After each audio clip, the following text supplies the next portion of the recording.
Hello students, welcome to Bright Base Coaching. আজি আমি কামৰূপ ডিষ্ট্ৰিক্টৰ যিখন জেনেৰেল মেথামেটিক্সৰ যিখন কুৱেশ্যন হৈ গ'ল 2023-24 প্ৰি ফাইনেল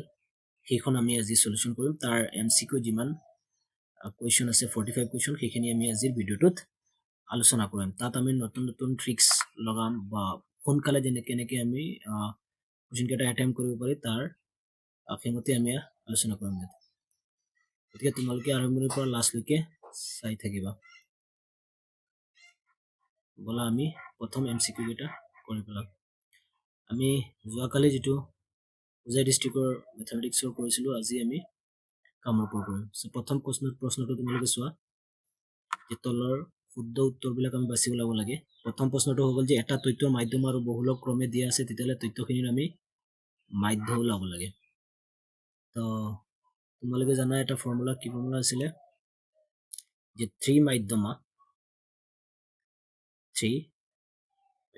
ইকুৱেল বহুলক প্লাছ কি আছিলে আমাৰ 2 মাধ্য। এইটো আমাৰ ফৰ্মুলা আছিলে। এইটো ফৰ্মুলা তোমালোকে মনত ৰাখিব লাগিব। এটা 3 মাধ্যমৰ ভ্যালু কিমান আছে 33, তাৰমানে 3 ইনটু কিমান 33 ইকুৱেল বহুলক আমাৰ ওলাব লাগে কাৰ বহুলকৰ মান আছে, বহুলকৰ ভ্যালু কিমান 55 আমি ওলাব লাগে মাধ্যৰ ভ্যালু। তো আমাৰ হাতত গিভেন আছে কিমান 2 ইনটু মাধ্য আছে, 2 ইনটু মাধ্য। তো ইয়াত কিমান হ'ব আমাৰ 99 ইকুৱেল কিমান পালো আমি 55 প্লাস 2 ইনটু মাধ্য 55 যদি এইটো সাইডত গৈ পেলাই কি হৈ যাব মাইনাস। তো 99 এর পৰা 55 গলে কিমান থাকিব আমাৰ 99 এৰ পৰা যদি আমি 55 মাইনাস কৰি দিও তো 9 এৰ পৰা 5 গলে কিমান 4, 9 এৰ পৰা 5 গলে 4, তাৰ মানে 44 পাম। ইকুৱেল কি পালো আমি 2 মাধ্য, পালো 2 মাধ্য। আকৌ 2 দিয়ে আমি যদি 44 কাটি দিও কিমান থাকিব 2 গুণ 4 2 গুণ 4 22,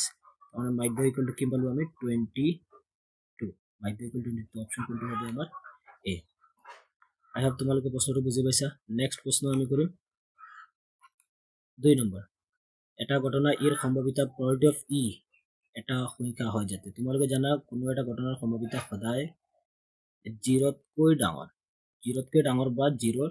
সমান বা 1তকৈ সৰু বা 1ৰ সমান। গতিকে কোনটো হৈ যাব অপশন সি। সম্ভাৱিতা কোনো এটা ঘটনাৰ সম্ভাৱিতা সদায় 0ৰ সমান বা 0তকৈ কি হয় 0তকৈ ডাঙৰ আৰু 1ৰ সমান বা 1তকৈ সৰু। গতিকে অপশন কোনটো হৈ যাব সি। আই হোপ তোমালোকে এটা বুজি পাইছা। নেক্সট প্ৰশ্ন কোৱেশ্চন নম্বৰ 3। এটা পাশাগুটি এবাৰ মাৰি পঠালে এটা মৌলিক সংখ্যা পোৱাৰ সম্ভাৱিতা। তোমালোকে জানা পাশাগুটি এবাৰ মাৰিলে কি কি পাব পাৰি। আমি আইদাৰ 1 নহলে 2 নহলে 3 নহলে 4 নহলে 5 নহলে 6 এইকেইটাই পসিবল আমাৰ আউটকাম হ'ব পাৰে। ইয়াত মৌলিক সংখ্যা কৈছে, তো মৌলিক সংখ্যা কি কি আছে 2 এটা মৌলিক সংখ্যা, 3 এটা মৌলিক আৰু 5 এটা মৌলিক। তো টোটাল কেইটা মৌলিক 3টা মৌলিক সংখ্যা আছে 3টা আৰু টোটাল সংখ্যা কিমানটা 6টা আছে। তো 6টাৰ তলত আহি যায় মুঠখিনি আৰু আমাৰ যিমান মৌলিক লাগে ওপৰত। তো 3 3 একবাৰ 3 6 কিমান বাৰ 2 বাৰ। তো কি পালো আমি 1/2। তো অপশন হ'ব সি। নেক্সট প্ৰশ্ন point of e plus point of e bar মানে এইটো তোমালোকে সদায় জানা যে সম্ভাৱিতা হোৱা আৰু এইটো সম্ভাৱিতা নোহোৱা। তো সম্ভাৱিতা হোৱা প্লাস সম্ভাৱিতা নোহোৱা ইকুৱেল টু কিমান হয় 1। হোৱা আৰু নোহোৱাৰ সমষ্টি সদায় 1। নেক্সট প্ৰশ্ন 5 নম্বৰ। ইয়াত সব পি ইজ ডাইৰেক্টলি প্ৰপোৰ্শনেল কিউ। আবার যদি পি বাঢ়ে তেতিয়াহ'লে কিউ বাঢ়ে বা পি কমিলে কিউ কমে। যেতিয়া পিৰ ভ্যালু কিমান আছিল 6, যেতিয়া পিৰ ভ্যালু 6 আছিল তেতিয়া কিউৰ ভ্যালু কিমান 30। যেতিয়া পিৰ ভ্যালু 6 আছিল তেতিয়া কিউৰ ভ্যালু কিমান আছিল 30। এতিয়া পিৰ ভ্যালু কিমান লাগে 2। তো পিৰ ভ্যালু যদি 2 লাগে তাৰ মানে এইখিনি জায়গাত আমি কি বনাব লাগিব 2। তো 2 বনাবলৈ হলে আমি কি দি হৰণ কৰিব লাগিব। আমি 6 যদি আমি 3 দি হৰণ কৰো তেতিয়াহ'লে কিমান আহিব 2 আহিব। গতিকে আমি ইয়াক কৰি দিলো 3 দি, যদি ইয়াক 3 দি কৰো তো ইয়াকো আমি 3 দি কৰিব লাগিব। তেতিয়াহ'লে কি হৈ যাব 3 ইয়াক কাটিলে 2 বাৰ, তাৰমানে 2 ইনটু 3 10 30 কিমান বাৰ 10 বাৰ। মানে যেতিয়া পিৰ ভ্যালু 2 হ'ব তেতিয়া কিউৰ ভ্যালু কিমান হৈ যাব 10। গতিকে অপশন বি। আই হোপ তোমালোকে বস্তুটো বুজি পাইছা। নেক্সট প্ৰশ্ন question number 6। Cube root of 1000ৰ মান ওলাব লাগে। তো তোমালোকে জানা কিউব ৰুট অফ যিটো 1000 আছে 1000ক আমি কি বুলি লিখিব পাৰি 10ৰ কিউব বুলি লিখিব পাৰি, কাৰণ একৰ লগত কেইটা শূন্য 3টা শূন্য। দ্যাটস ওয়াই 10 কিউব, তো কিউব আৰু কিউবত কেনসেল হৈ থাকিল কিমান মাত্ৰ আমাৰ হাতত 10, অনলি কি 10, অপশন কি বি। নেক্সট 7 নম্বৰ, এইটো হুজাই ডিষ্ট্ৰিক্টৰ যিটো প্ৰশ্ন কৰিছিলো তাত তোমালোকে দেখিছিলা n+1 আৰু n+2, তাতো বুজাইছিলো যে প্ৰথম যেটো আছে তাৰ ডাবল হয়, ইমানটা স্বাভাৱিক সংখ্যা তাৰ মাজত থাকে, তো n আৰু n+1 ক্ৰমিক আছে, এইটো প্ৰথম যেটো এইটো পিছৰটো হয়, তো ইহঁতৰ বৰ্গৰ মাজত সদায় কিমানটা থাকিব, যেটো প্ৰথম আছে তাৰ ডাবল, 2 থাকিলে টুৱাইছ n, অপশন কোনটো বি। আই হোপ তোমালোকে এইটো বুজি পাইছা। 8 নম্বৰ প্ৰশ্ন আমি চাম, তলৰ কোনটো পৰিমেয় সংখ্যা, তো পৰিমেয় সংখ্যা চোৱা, ওপৰটো অপৰিমেয়, ওপৰটো অপৰিমেয়, তলৰটো অপৰিমেয়, কাটাকুটিও নাযায়, দ্যাটস ওয়াই গোটেইটো কি হ'ব, অপৰিমেয় বা অপৰিমেয় আকৌ অপৰিমেয়, তো এইটোতো পৰিমেয় হ'ব নোৱাৰে, কেনসেল। ইয়াত তলৰটো অপৰিমেয়, ৰুট পাই আৰু ৰুটটো কেনসেলো নহয়, গতিকে এইটো আকৌ কি হৈ গ'ল, অপৰিমেয়, আমাৰ লাগে পৰিমেয়। √5 চোৱা, √5 অপৰিমেয়, এই আৰু আমাৰ পিনে √6ও অপৰিমেয়, দুইটা কাটকুট কৰি আমি অপৰিমেয় থাকিব, গতিকে এইটো অপৰিমেয়টো একমাত্ৰ আমাৰ হাতত থাকিল এইটো অপশন, এইটো কি হ'ব পৰিমেয়। আকৌ চাইলো কেনেকৈ পৰিমেয় হয়, তো √3 ডিভাইডেড বাই √27ক আমি কি বুলি লিখিব পাৰি, √9 × 3 লিখিব পাৰি, 9 × 3 = 27, আকৌ √3 9ৰ স্কোয়াৰ কৰি দিলে, স্কোয়াৰত কৰিলে কিমান ওলাই আহিব 3, অনলি থাকিব ভিতৰত √3, √3 কেনসেল কৰি দিলে কিমান থাকিব 1/3, 1/3 এটা পৰিমেয়, দ্যাটস এইটো এটা কি হৈ গ'ল পৰিমেয় সংখ্যা। আই হোপ তোমালোকে এইটো বুজি পাইছা। নেক্সট 9 নম্বৰ প্ৰশ্ন, এটা যোগাত্মক অখণ্ড সংখ্যা a আৰু b দিয়াত থাকিলে এনে দুটা অদ্বিতীয় খণ্ড সংখ্যা q আৰু r পোৱা যায়, য'ত a = b q + r, এইটো হুজাই ডিষ্ট্ৰিক্টত সেম প্ৰশ্ন, অকণ ঘূৰাই পকাই প্ৰশ্নটো দিছিলে। তো ইয়াত তোমালোকে জানা কি যে যেটো b হয় বা ইয়াৰ ৰিমাইণ্ডাৰ বা ভাগশেষটো সদায় কি হয়, ভাগশেষটো 0 হ'ব পাৰে বা 0তকে কি হ'ব পাৰে ডাঙৰ, কিন্তু সদায় বিতকে সৰু হ'ব। মই হুজাই ডিষ্ট্ৰিক্টৰ যিটো প্ৰশ্ন হৈছিল তাতে মই এক্সপ্লেইন কৰিছিলো, গতিকে তোমালোকে সেই ভিডিঅ'টো ভালকে চাবা, তেতিয়া বুজি পাবা তাত কেনেকৈ আছিলে। তাত পি আৰু কিউ দি আছিল আৰু এই ৰিমাইণ্ডাৰ বিলাকৰ সমষ্টি সুধিছিল। ইয়াত সেই কনচেপ্টটো ইয়াত দিছে, কি দিছে যে ইয়াৰ যিটো ৰিমাইণ্ডাৰ হ'ব বা যিটো ভাগশেষ হ'ব, ভাগশেষটো সদায় 0ৰ সমান বা 0তকে ডাঙৰ হ'ব, আৰু বিতকে সদায় কি হ'ব সৰু হ'ব, গতিকে অপশন কোনটো হৈ যাব বি। ওকে, নেক্সট প্ৰশ্ন, আমি নেক্সট প্ৰশ্নলৈ আহোঁ। কুৱেশ্যন নম্বৰ 10 চোৱা, যদি লসাগু ইমান গসাউ ওলাব লাগে, তো তোমালোকে ফৰ্মুলা কি জানা, গসাউ, তো গসাউ ইকুৱেল টু কি হয়, গসাউ যিটো HCF বুলি কওঁ আমি নৰ্মেলি, গসাগু ইকুৱেল কি, সংখ্যা দুটাৰ পূৰণফল, তো সংখ্যা দুটা কি কি 91 × 26, তো সিহঁতৰ পূৰণফল ডিভাইডেড বাই লসাগু, লসাগু কিমান আছে 182, 182 কাটাকুটি কৰি দিয়া কিমান আহিব, আমি যদি 9 দি কাটো, 9 দিটো নাযাব, ধৰি লৈছো আমি 2 দি যদি কাটো, 2 × 9 = 18 আৰু 2 × 2 আৰু 2 দি ইয়াত কাটি দিয়া, 2 × 2 2 3 × 6 2 13 26 হৈ গ'ল। তো এতিয়া 91 কেনসেল গুচি গ'ল, তো থাকিল মাত্ৰ কিমান 13, তো অপশন কোনটো হ'ব আমাৰ এ। তো গসাউ কি পাই গ'লো, গসাউ 13 পালো। আই হোপ তোমালোকে বুজি পাইছা প্ৰশ্নটো, কাৰণ তোমালোকে ফৰ্মুলা কি জানা যে LCM × HCF ইকুৱেল কিমান, সংখ্যা দুটাৰ পূৰণফল, তো কি সংখ্যা দুটা, এই দুটা আছিলে, for example A and B হলে তো AB, এইটো হয় নহয়, তো ইয়াৰ পৰা HCF টো কি হ'ব, এইটো তলত আহি ডিভাইড হৈ যাব গৈ পেলাই, তো সেই ফৰ্মুলাটো লগাই পেলাই এইটো আমি আনসাৰ কৰিলো। আই হোপ তোমালোকে এইটো বুজি পাইছা। নেক্সট প্ৰশ্ন 11 নম্বৰ প্ৰশ্নটো কৰিম, তলৰ কোনটো বহুপদ ৰাশি, ইয়াত চোৱা এইটো কেতিয়াও বহুপদ ৰাশি নহয়, কেনেকে হ'ব, এইবিলাকৰ পাৱাৰ কি আছে, এইবিলাকৰ যিমান কেইটা পাৱাৰ আছে গোটেইকেইটা তলত আছে, তলত থাকিলে এইবিলাক ইনভাৰ্সত গুচি যাব, ইনভাৰ্সত গুচি গ'লে নহ'ব, আমি জানো যে চলকৰ পাৱাৰ সদায় কি হ'ব লাগে পূৰ্ণ সংখ্যা, এইটো তলত আছে গতিকে পূৰ্ণ সংখ্যা নহয়, গতিকে এইটো এটা বহুপদ হ'ব নোৱাৰে, ইও বহুপদ হ'ব নোৱাৰে, তলত আছে। একেদৰে ইও হ'ব নোৱাৰে, বিকজ ইয়াৰ কি হয় x⁻½ লিখিলে এইটো পূৰ্ণ সংখ্যা নহয়, কাৰণ আমি √² কেনেকৈ লিখিব পাৰি, তো এইটোতো নহয়, এইটো পূৰ্ণ সংখ্যা নহয়, দ্যাটছ এইটো কি নহ'ব আমাৰ বহুপদ নহ'ব। কাৰণ তোমালোকে জানা বহুপদ হ'বলৈ হ'লে চলক হ'ব লাগিব আৰু সহগ হ'ব লাগিব, বাট চলকৰ পাৱাৰ সদায় কি হ'ব লাগিব পূৰ্ণ সংখ্যা, তো ইয়াৰ চোৱা পাৱাৰ 2 আছে পূৰ্ণ হয়, ইয়াত x ৰ পাৱাৰ 1 আছে তো পূৰ্ণ হয়, দ্যাটছ এইটো কি হৈ গ'ল আমাৰ বহুপদ। ওকে, নেক্সট প্ৰশ্ন, আমি নেক্সট প্ৰশ্ন কৰিম 12 নম্বৰ। ইয়াত চোৱা যদি px = x² - 3 a - 1 whole into x - 1 বহুপদ ৰাশিৰ এটা শূন্য 1 হয়, তেন্তে a এর মান হ'ব, if 1 0 of the polynomial p of x is equal to x² - 3 all into a minus x minus 1 okay then is 1 then the value of a is what year value কিমান দিছে ইয়াৰ যেটো 0 হয় 0 value 1 মানে x ৰ value 1 তোমালোকে জানা শূন্য মানে কি শূন্যৰ ভ্যালুটো একচুয়ালি x ৰ জায়গাত বহুৱালে চলকৰ জায়গাত বহুৱালে তাৰ গোটেই ইকুৱেশনটোৰ ভ্যালু 0 হ'ব লাগিব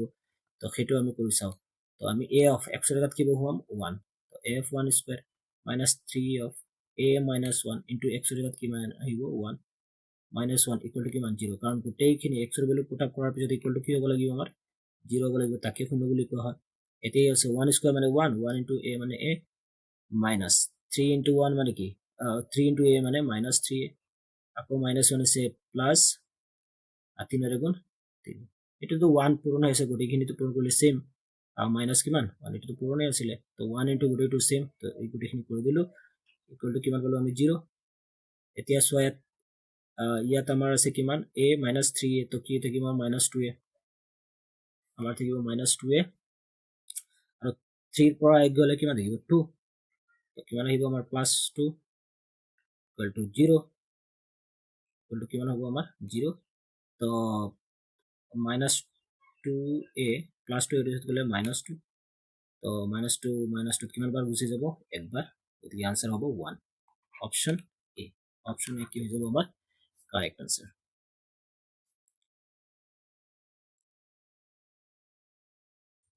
হ্যাঁ অপশন এ কি হৈ যাব আমাৰ কাৰেক্ট আনসাৰ ওকে নেক্সট প্ৰশ্ন 13 নম্বৰ যদি a আৰু সৰি আলফা প্লাস বিটা আলফা আৰু বিটা কি হয় x 4x square plus 3x plus 7 বহুপদৰ শূন্য হয় তেন্তে এইটোৰ মান ওলাবলে তো শূন্য মানে কি শূন্য মানে হৈছে তোমালোকে জানা এই আগতে আমি শিকি আছো যে সেইবিলাক এই পয়েন্ট বিলাক ইয়াত পুট আপ কৰিলে কি হয় 0 হয় আলফা প্লাস বিটা দুইটা কি হয় এটো দ্বিঘাত বহুপদী তো শূন্য দুটা ওকে শূন্য দুটা এনেকুৱা হয় তেতিয়ালে ইয়াৰ ভ্যালু ওলাব লাগে তো কি দি আছে আমাৰ গিভেন 1 বাই আলফা প্লাস 1 বাই এটা ইয়াৰ মান ওলাব লাগে তো ইয়াক আমি কি বুলি লিখিব পাৰি তলত এলসিএম লৈ লোৱা এলসিএম কি alpha plus beta LCM alpha plus beta ললে ওপৰত কি হৈ যাব বিটা ইনটু 1 মানে বিটা প্লাস আলফা ইনটু 1 মানে কি আলফা হৈ গল সরি ইয়াতে আমি এলসিএম লৈছো তো প্লাস তো নহবই মানে নহয় এক মিনিট আমি এলসিএম লৈছো তো প্লাস কেনেকৈ হ'ব আমি এলসিএম লৈছো না নাই এলসিএম যদি লৈছো তেতিয়া হলে দুইটা পূৰণ কৰিহে LCM alpha into beta okay LCM যদি বিটা আলফা ইনটু বিটা হৈছে তাহলে আলফা আছে বিটা ইনটু 1 কি হ'ব ওপৰত বিটা প্লাস আলফা ইনটু 1 কিমান আলফা এ হৈ গল এতিয়া তোমালোকে আলফা প্লাস বিটা মানে কি শূন্য দুটাৰ সমষ্টি ইকুৱেল কি জানা তোমালোকে মাইনাস বি বাই এ শূন্য দুটাৰ সমষ্টি ইকুৱেল কি হয় মাইনাস বি বাই এ এটো তলত দি দিও একেবাৰে আৰু শূন্য দুটাৰ পূৰণফল কি সি বাই এ তাৰমানে তলত আহিব লাগিছিল আমাৰ কি ইনটু কি আহিব লাগে সি বাই এ তো সি বাই এ মানে কি সি ওপৰ তলত থাকিব আৰু এ গুছি যাব আমাৰ এইটোটো নিয়ম সি বাই এ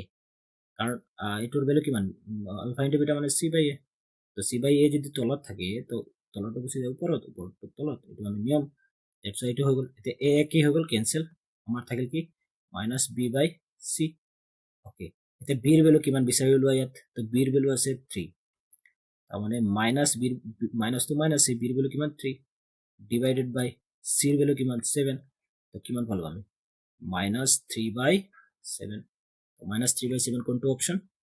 অপশন এ তোমালোকে বুজি পাইছা কথাটো ওকে নেক্সট প্ৰশ্ন 14 নম্বৰ এটা দ্বিঘাত বহুপদ বাছি উলোৱা যাৰ শূন্য দুটাৰ সমষ্টি 3 আৰু শূন্য দুটাৰ গুণফল ইমান হয় ওকে এটা বহুপদ ওলাব লাগে তো শূন্য দুটাৰ সমষ্টি আমি এটা শূন্য দুটাৰ সমষ্টি আৰু গুণফল দিয়া থাকিলে আমি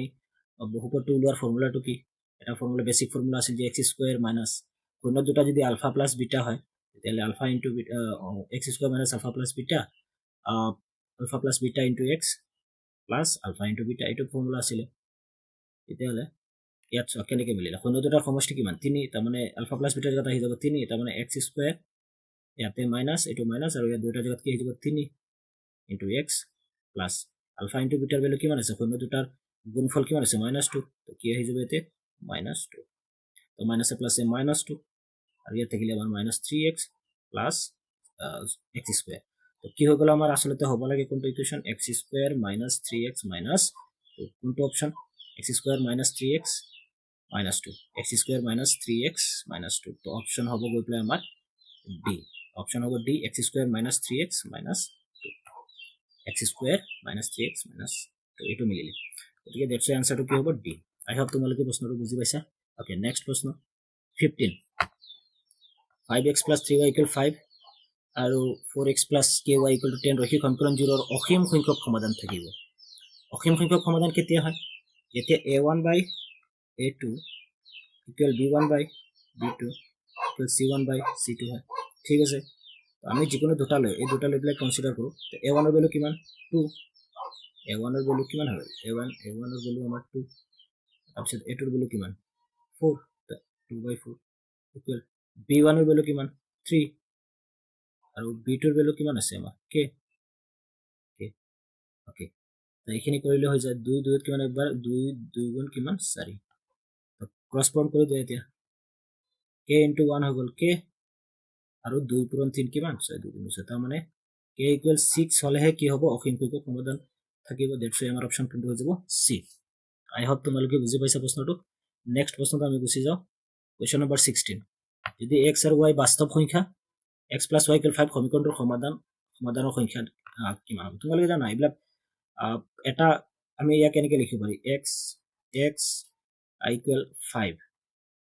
আমি y টো এইটো সাথে নিলে কি হ'ব -y হৈ যাব তো y এর ভ্যালু আমি g মন চাই তাকে দিব পারে y এর ভ্যালু আমি ইন্ডিপেন্ডেন্টলি অসীম সংখ্যক দিব পারি আমি অসীম সংখ্যক দিব পারি g দিম সেই সাপেক্ষে কি আহিব x এর ভ্যালু আহি থাকিব আমি y এর ভ্যালু g মন চাই আমি যদি 0 দিও তেতিয়ালে x এর ভ্যালু 5 1 দিলে কিমান হ'ব 4 আমি যদি ইয়াৰ ভ্যালু -5 দিও তেতিয়ালে আকৌ কি হ'ব -5 যদি দিও তেতিয়ালে +5 আৰু না +5 10 হৈ যাব যদি অসীম সংখ্যক ভ্যালু আহিব কিমান আহিব অসীম সংখ্যক ভ্যালু কাৰণ তোমালোকে জানাই এনেকুৱা প্ৰশ্ন আমি অসীম সংখ্যক আমি জি মান চাই আমি y এর মান যেহেতু অসীম সংখ্যক দিব পারি তেতিয়ালে x এর মান অসীম সংখ্যক পাই থাকিম দ্যাটস ওয়াই সমাধান সংখ্যা অসীম হ'ব নেক্সট 17 নম্বৰ যদি a1x plus b1y plus c1 equal 0 আৰু a2x plus b2y plus c2 equal 0 ৰৈখিক সমীকৰণটোৰ অদ্বিতীয় সমাধান থাকে তেন্তে অদ্বিতীয় সমাধান কেতিয়া হয় যেতিয়া a1 by a2 not equal কি হয় b1 by b2 এটো হয় তেতিয়ালে এটোক আমি কি বুলি লিখিব পাৰি a1 by a2 not equal b1 by b2 তো ক্ৰস পূৰণ কৰিব পাৰি নে নাই আমি ক্ৰস পূৰণ কৰিব পাৰি এটোৰ লগত এটো মানে কি হ'ব a2 b1 not equal মাজত কি থাকিব not equal a2 আৰু a1 আৰু কি হৈ যাব আমাৰ b2 a1 b2 এয়া ক্রস পূরণ হৈ গল a2 b1 not equal a1 b2 তো অপশন কোড বি লগত মিলিলে a2 b1 not equal a1 b2 I hope তোমালোকে বুজি পাইছা অপশন কোডটো হল আমাৰ বি বাকি খুব ভুল নেক্সট 18 নম্বৰ যদি এটা দ্বিঘাত সমীকৰণ এটা মূল 2 আৰু মূল দুটাৰ যোগফল 5 হয় তেন্তে সমীকৰণটো হ'ব যদি এটা দ্বিঘাত সমীকৰণ এটা মূল 2 আৰু মূল দুটাৰ যোগফল 5 হয় এটা মূল 2 আৰু মূল দুটাৰ যোগফল 5 ওকে এটা মূল যদি 2 হৈছে এটা মূল যদি কি হৈছে 2 আৰু দুটাৰ যোগফল 5 তেতিয়ালে এটা যদি alpha for example alpha equal to যদি 2 হৈছে তো বিটা ইকুয়াল কি হ'ব এটো দুইটাৰ সমষ্টি 5 এটা 2 হলে আনটো 3 হ'ব লাগিব তেতিয়া দুইটা যোগ কৰিলে কিমান পাম 5 এটা মূল যদি 2 হৈছে তেতিয়ালে আনটো মূল কিমান হ'ব লাগিব 3 তেতিয়া দুইটাৰ সমষ্টি কিমান হ'ব 5 এই কাৰণে আমি গম পালো যে আলফাৰ ভ্যালু 2 বিটাৰ ভ্যালু কিমান তো দুইটা সমষ্টি দুইটা পাই গলো যদি দুইটা পাই গলো তেতিয়া হলে এই আগতে যেটো ফৰ্মুলা আমি শিকিছিলো যে এটা দ্বিঘাত বহুপদৰ যদি সমষ্টি থাকে তেতিয়ালে আমি উলাব পাৰি তো সমষ্টি থাকিলে সমষ্টি আৰু গুণফল থাকিলে ফৰ্মুলা কি আছিল x square minus alpha plus beta into x plus alpha into beta তো এইটো ফৰ্মুলা লগাই পেলাই আমি দ্বিঘাত বহুপদটো আমি ইয়াতে উলাব পারে ফর্মুলাটো কি আকো লিখি দিছো ইয়াতে মই x square minus alpha plus beta সাফিক্সত x plus alpha into beta value বহুৱাই দিয়া x square minus alpha plus beta alpha plus beta কৈছে নহয় সমষ্টি 2 প্লাস 3 5 তো সমষ্টি কিমান 5 তো আলফা প্লাস বিটা ইয়াত কিমান 5 সাফিক্সত কিমান x plus alpha into beta গুণফল কিমান হ'ব 2 আৰু 3 পূৰণ কৰিব লাগিব তো 2 3 গুণ কিমান 6 গতিকে x square minus 5x plus 6 কোনটো হবে x square minus 5x minus 6 নহব x square minus 5x plus 6 option x square minus 5x plus 6 তো অপশন কোনটো হৈ যাব আই হোপ তোমালোকে প্ৰশ্নটো বুজি পাইছা কাৰণ আমি ভ্যালুবিলাক বহুৱাই দিছো তো x square minus alpha alpha plus বিটাৰ ভ্যালু আমি জানোই সমষ্টি আছে কিমান এটা 2 হলে এটা 3 বিকজ দুইটাৰ সমষ্টি 5 তো আলফা প্লাছ বিটাৰ জাগাত কি হলো 5x plus ULFA into beta তো আলফাৰ ভ্যালু 2 আছিল বিটাৰ ভ্যালু 3 তো 2 3 পূৰণ কৰিলে কিমান 6 দ্যাটস ওয়াই অপচন কোনটো অপচন এ এয়া হৈ গ'ল 18 নম্বৰ প্ৰশ্ন অপচন এ নেক্সট 18 নম্বৰ প্ৰশ্নটো চোৱা if a square plus bx plus c equal to 0 has two equal roots then value of c is আমি c এর ভ্যালু উলাব লাগে a square plus bx plus c equal to 0 হয় তো সমীকরণ দুটা বাস্তব সমান বাস্তব মূল কেতিয়া থাকে যেতিয়া তোমালোকে জানা তেন্তে আমি c এর মান উলাব সমান বাস্তব মূল কেতিয়া থাকে যেতিয়া b square minus 4ac equal to 0 হয় তাহলে আমি কার মান লাগে c এর মান তো c equal কি হবে তো b square কে আমি লিখিব পারি -4ac এটা যদি গুছি গলে +4ac আমার লাগে কার মান c এর মান তো c রাখি দিলে 4a কার তলত হরণ হবে b স্কয়ার তলত তো b স্কয়ার বাই কি হবে b স্কয়ার বাই কি হবে 4a ওদিকে আমি c ইকুয়াল টু কি পালো b square by 4a c equal b square by 4a তো অপশন কোনটো সো অপশন কোনটো আমার হবে b square by 4 b square by 4a option D b square by 4a I hope তোমালোকে বুঝে গেছে এই প্রশ্নটো 19 নাম্বার এই প্রশ্নটো কি বল b স্কয়ার বাই 4a তো অপশন ডি ওকে নেক্সট প্রশ্ন 20 নাম্বার কি শর্ত সাপেক্ষে x square plus bx plus c equal 0 এটা দ্বিঘাত সমীকরণ হ'ব এটা দ্বিঘাত সমীকরণ হ'বলৈ হলে x স্কয়ার টার্মটো সদায় থাকিব লাগিব x স্কয়ার টার্মটো কেতিয়া সদায় থাকিব যেতিয়া a এর ভ্যালু কেতিয়াও 0 যদি a এর ভ্যালু 0 হৈ যায় তে x স্কয়ার 0 হৈ যাব আৰু এটো 0 হৈ গলে তো এটো দ্বিঘাত হৈ না থাকিব দ্যাটস ওয়াই a কেতিয়াও 0 হ'ব নোৱাৰে option B a not equal 0 a কেতিয়াও কি হ'ব নোৱাৰে 0 হ'ব নোৱাৰে যদি a 0 হৈ যায় তে এই টার্মটোই নাই কি হৈ যাব ওটাটো 0 তো 0 লহলে নহব কারণ x স্কয়ার পাওয়ার 2 থাকিবই লাগিব দ্যাটস ওয়াই অপশন টু কি বি a কেতিয়াও 0 হ'ব নোৱাৰে ওকে নেক্সট 21 নম্বৰ প্ৰশ্ন এটা সমান্তৰাল প্ৰগতিৰ nতম পদলৈ যোগফল তো তোমালোকে জানা সমান্তৰাল প্ৰগতিৰ যোগফল nতম পদৰ যোগফল কি sn equal n/2 all into twice a plus n minus 1 into d এটো ফর্মুলা আছিল দ্যাটস ওয়াই অপশন কোনটো হ'ব n/2 twice a plus n minus 1 into d option C n/2 twice a plus n minus 1 into d তো option কোনটো হৈ যাব আমাৰ সি সমান্তৰাল প্ৰগতিৰ nতম পদৰ যোগফলক আমি কি দি বুজাও sn দি বুজাও দ্যাটস ওয়াই sn ইকুয়াল ইয়াত কিমান হৈ গল n/2 twice a plus n minus 1 into d এটো নহব কাৰণ কেতিয়াও 3 thrice n নহয় সিঙ্গেল a দি নহয় আৰু আমাৰ 2 d কেতিয়াও নহয় গতিকে অপশনটো কোনটো হৈ গল সি ওকে নেক্সট প্ৰশ্ন 21 এটা সমান্তৰাল প্ৰগতিৰ 17তম পদটো 10তম পদতকৈ 7 ডাঙৰ সমান্তৰাল প্ৰগতিৰ সাধাৰণ অন্তৰ কিমান ওকে এটা সমান্তৰাল প্ৰগতিৰ কিমানতম পদ কৈছে 17তম পদটো 17তম পদ বুলি কওতে a17 17তম পদটো কি 10তম পদটোতকৈ 10তম পদ বুলি কওতে a10 তাতকৈ কিমান বেছি 7 বেছি কোনটো 17তম পদটো তেতিয়ালে আমি সমান্তৰাল প্ৰগতিৰ সাধাৰণ অন্তৰ মানে d ৰ ভ্যালু লাগাব লাগে তো a17 মানে 17তম পদক আমি কি বুলি লিখিব পাৰি a plus n minus 1 n minus 1 n এৰ ভ্যালু কিমান 17 তো 17 এৰ পৰা আমি জানো কি a plus n minus 1 n minus 17 17 minus 1 into d equal ইয়াত আকৌ a 10 কি বুলি লিখিব পাৰি a plus n minus 1 n minus n মানে কি 10 10 minus 1 into d plus কিমান 7 ওকে নেক্সট আমি কি লিখিব পাৰি a plus 17 minus 1 মানে কি 16 16d equal a plus ইয়াত কিমান থাকিব 9d a plus 9d plus কিমান 7 ইয়াত a plus আছে কেনসেল হৈ গল আৰু ইয়াত 16d ইয়াত 9d তো 16d ৰ পৰা 9d গুছি গলে পিনা কি হৈ যাব মাইনাস এটো সাইডে যদি 9d হৈ যায় তো মাইনাস তো 16 ৰ পৰা 9 গলে কিমান থাকিব আমাৰ 70 কিমান আহিব 70 তো 70 ইকুয়াল কিমান আছে ইয়াতে 7 70 ইকুয়াল 7 তো 7 7 ত কিমান বাঢ় যায় একবাৰ দ্যাটস ওয়াই d ৰ ভ্যালু কিমান পালো আমি d ৰ ভ্যালু 1 অপশন এ সমান্তৰাল প্ৰগতিৰ ভ্যালুটো d ৰ ভ্যালু কিমান হৈ গল আমাৰ 1 আই হোপ তোমালোকে বুজি পাইছা এটো আমি a ক্যান্সেল কৰি দিলো 16d এটো সেটত 9d এটো সেট আহি গলে কি হ'ব 16 মাইনাস হ'ব তো 16d ৰ পৰা 9d গলে কিমান d 70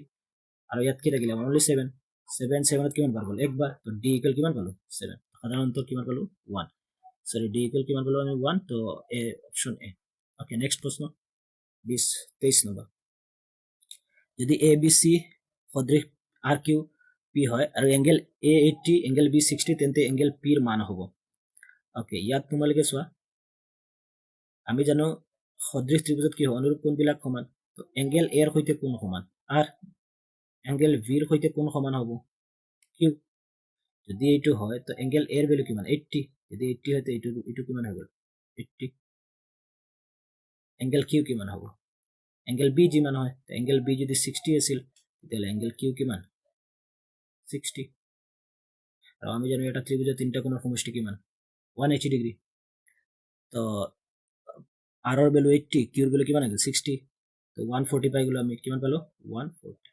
তো পি আৰু কিমান লাগিব যাতে 180 হয় কাৰণ আমি জানো এটা ত্ৰিভুজত কিমান ডিগ্ৰী হয় এটা ত্ৰিভুজত 180 ডিগ্ৰী দুইটা মিলি হৈ গল কিমান 140 তো আৰু 40 লাগে কাৰণ 140 প্লাস 40 টোটাল কিমান 180 তিনটা কোণ সমষ্টি দ্যাটস ওয়াই পিৰ ভ্যালু কিমান হ'ব লাগিব 40 ডিগ্ৰী যদি 40 ডিগ্ৰী হয় তেতিয়া হলে হে কি হ'ব এটো এটা ত্ৰিভুজ স্যাটিসফাই কৰিব দ্যাটস ওয়াই যেহেতু দুইটা সদৃশ হয় তো আমি আকৌ কৈ দিছো যে এৰ অনুৰূপ কোণবিলাক সদৃশ ত্ৰিভুজৰ অনুৰূপ কোণবিলাক সমান এংগেল এৰ সমান r হল তো এংগেল এ যদি 80 তো আৰু কিমান 80 এংগেল বি কিউৰ সমান তো বি যদি 60 তেতিয়াহলে ইয়াত কিউ কিমান 60 দুইটা যোগ কৰি দিলো কিমান 140 পি আৰু কিমান লাগিব যাতে 180 হয় তো পি আৰু 40 লাগে 40 প্লাস 140 তো কিমান 180 দ্যাটস ওয়াই অপশন কোনটো বি আচ্ছা তোমালোকে প্ৰশ্নটো বুজি পাইছা নেক্সট 24 এটা ABC এটা সমদ্বিবাহু ত্ৰিভুজ তাৰ C টো 90 ডিগ্ৰী ওকে এইটো C কোণটো 90 ডিগ্ৰী C কোণটো কিমান ডিগ্ৰী 90 ডিগ্ৰী তো ABC ত্ৰিভুজৰ C কোণটো কিমান ডিগ্ৰী 90 ডিগ্ৰী আৰু সমদ্বিবাহু তেতিয়াহলে এই দুটা বাহু সমান হ'ব লাগিব ওকে তো AC ৰ ভ্যালু কিমান AC ৰ ভ্যালু 6 cm আৰু তেতিয়াহলে আমি কি ওলাব লাগে AB ৰ ভ্যালু ওলাব AB টো কৰ্ণ হয় কাৰণ সমকোণৰ অপজিটৰ বাহুটোক আমি কৰ্ণ বুলি কওঁ এইটোৰ বাহু কেনেকৈ ওলাব চোৱা যদি সমদ্বিবাহু হয় তেতিয়াহলে এই কোণ দুটা সমান যদি AC আৰু BC সমান তেতিয়াহলে আমি জানো সমান বাহুৰ বিপৰীত কোণ সমান তেতিয়াহলে দুটা কোণ সমান এটো অলৰেডি 90 এই দুটা কোণ যদি সমান হয় তেতিয়াহলে 45 প্লাস 45 আৰু 90 তো 90 প্লাস 90 কিমান 180 এটো এইটো এংগেলৰ ভ্যালু কিমান পালো 45 ডিগ্ৰী ওকে এতিয়া আমি লাগে এইটো বাহুৰ ভ্যালু ওলোৱা এইটো বাহুৰ ভ্যালু আমাৰ লাগে তো আমি জানো কৰ্ণ আৰু ভূমিৰ লগত সম্পৰ্ক কি আছে সৰি কৰ্ণ আৰু লম্ব তো sin 45 ডিগ্ৰী এটো কিমান ডিগ্ৰী 45 ডিগ্ৰী তো sin 45 ডিগ্ৰী ইকুয়াল কি লম্ব বাই ভূমি লম্ব কিমান লম্ব 6 সরি sin 45 sin থিটা ইকুয়াল টু লম্ব বাই কর্ণ তো sin এইটো 45 ডিগ্রি তো লম্ব বাই কর্ণ লম্ব হৈ গল 6 কর্ণ হৈ গল AB এটো আমাৰ লাগে এটো আমি জানো sin 45 ডিগ্রি ভ্যালু কিমান তোমালোকে জানা sin 45 ডিগ্রি ভ্যালু কিমান হয় 1/√2 sin 45 ডিগ্রি ভ্যালু কিমান 1/√2 ইকুয়াল 6 বাই কিমান AB 6 বাই AB তো ক্রস পূরণ কৰি দিয়া AB into 1 কিমান AB ইকুয়াল 6 into কি √2 6 √2 AB এর ভ্যালু কি পালা 6 √2 সেন্টিমিটার আই হোপ তোমালোকে বস্তুটো বুজি পাইছা এটো 20 নম্বৰ 24 নম্বৰ কোৱেশ্চনৰ আনসাৰ কি পালো আমি 6 √2 এ অপশন হৈছে ওকে নেক্সট প্ৰশ্ন 25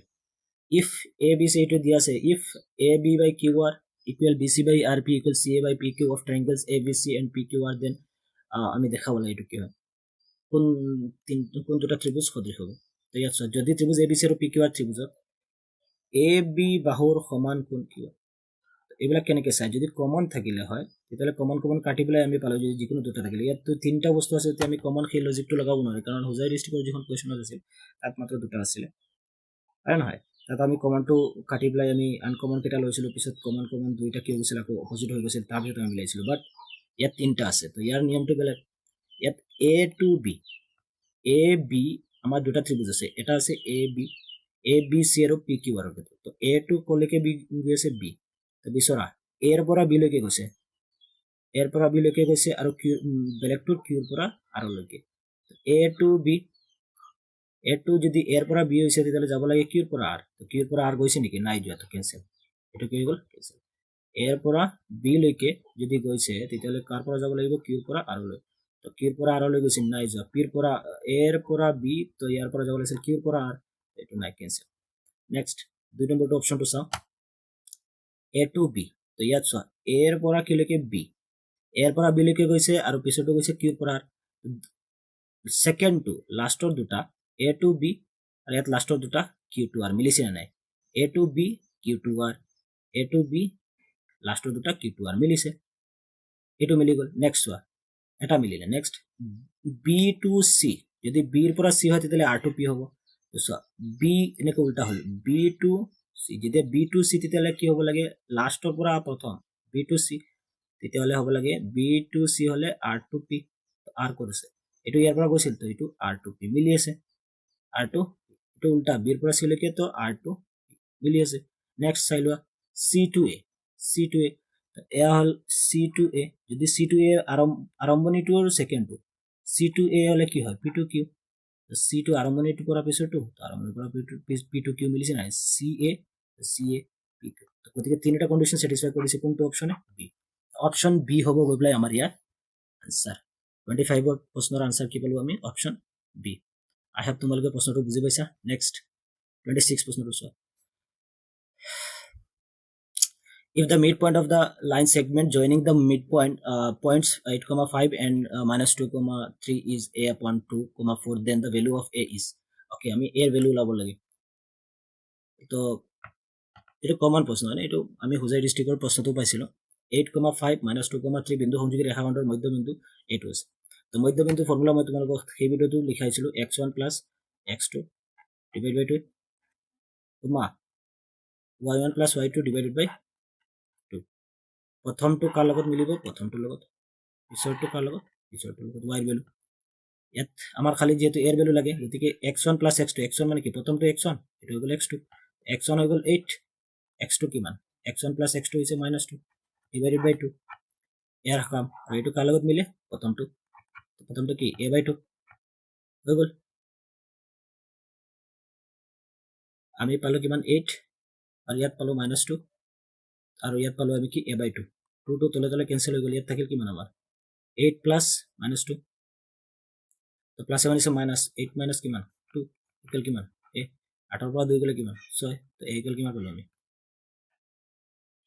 a ইকুয়াল কি পালো আমি 6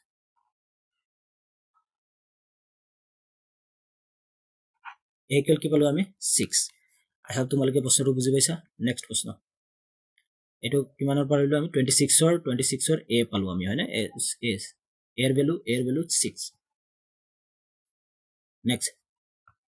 27 নম্বৰ প্ৰশ্ন চোৱা y অক্ষৰ ওপৰত যিকোনো বিন্দুৰ স্থানাংক তোমালোকে জানা y অক্ষৰ ওপৰত যদি বিন্দু থাকে y অক্ষৰ স্থানাংক সদায় y এৰ ভ্যালু থাকিব বাট x এৰ ভ্যালু নাই এটো হৈছে y অক্ষৰ স্থানাংক আৰ যেতিয়া x অক্ষৰ স্থানাংক হয় তেতিয়া x অক্ষৰ ভ্যালু থাকে আৰু y এৰ ভ্যালু নাথাকে ঠিক আছে এতিয়া x অক্ষৰ স্থানাংক হ'ব তেতিয়া x এর ভ্যালু থাকিব বাট y এর ভ্যালু নাই দ্যাটস ওয়াই ইয়াত যেহেতু y অক্ষৰ কৈছে তো y এর ভ্যালু লাগিবই বাট x এর ভ্যালু 0 হ'ব লাগিব গতিকে এইটো হৈ গ'ল y অক্ষৰ স্থানাংক এই অপশন আই হোপ তোমালোকে বুজি পাইছা আৰু যদি x অক্ষৰ স্থানাংক হ'ব তেতিয়াহ'লে কি x এর ভ্যালু y এর ভ্যালু নাই তো b হলে হয় ওকে নেক্সট প্রশ্ন 28 এই তিনটা পয়েন্ট দিয়ে আছে বিন্দু কেইটা এটা ত্ৰিভুজৰ শীৰ্ষ বিন্দু হলে ত্ৰিভুজটো কালি ওলাব লাগে এটা ত্ৰিভুজ দিয়ে আছে ধৰিলে এনেকৈ এটা ত্ৰিভুজ a b c ওকে ইয়াৰ বিন্দু এইটোৰ ভ্যালু কিমান দিছে -2, -3 ও ইয়াৰ ভ্যালু b এৰ ভ্যালু কিমান দিছে 3, -3 আৰু ইয়াৰ এই পয়েন্টৰ c এৰ ভ্যালু দিছে ধৰিলে 5, -3 তেতিয়াহ'লে ইয়াৰ কি কৰিব লাগে ইয়াৰ আমি কালি ওলাব লাগে তো কালিৰ ফৰ্মুলা জানা তোমালোকে স্থানাংক জ্যামিতিৰ ফৰ্মুলা কি আছিল এৰিয়া ইকুয়াল কি আছিল হাফ অফ কি আছিল x1 তাৰপিছত প্লাস x2 এইটো দিলো প্লাস এইটো ফৰ্মুলা লিখাৰ ট্ৰিক্স আছিল হয়নে x3 তাৰপিছত তোমালোকে মাজৰ পৰা ষ্টাৰ্ট কৰিছিলা -y1 फिर -y2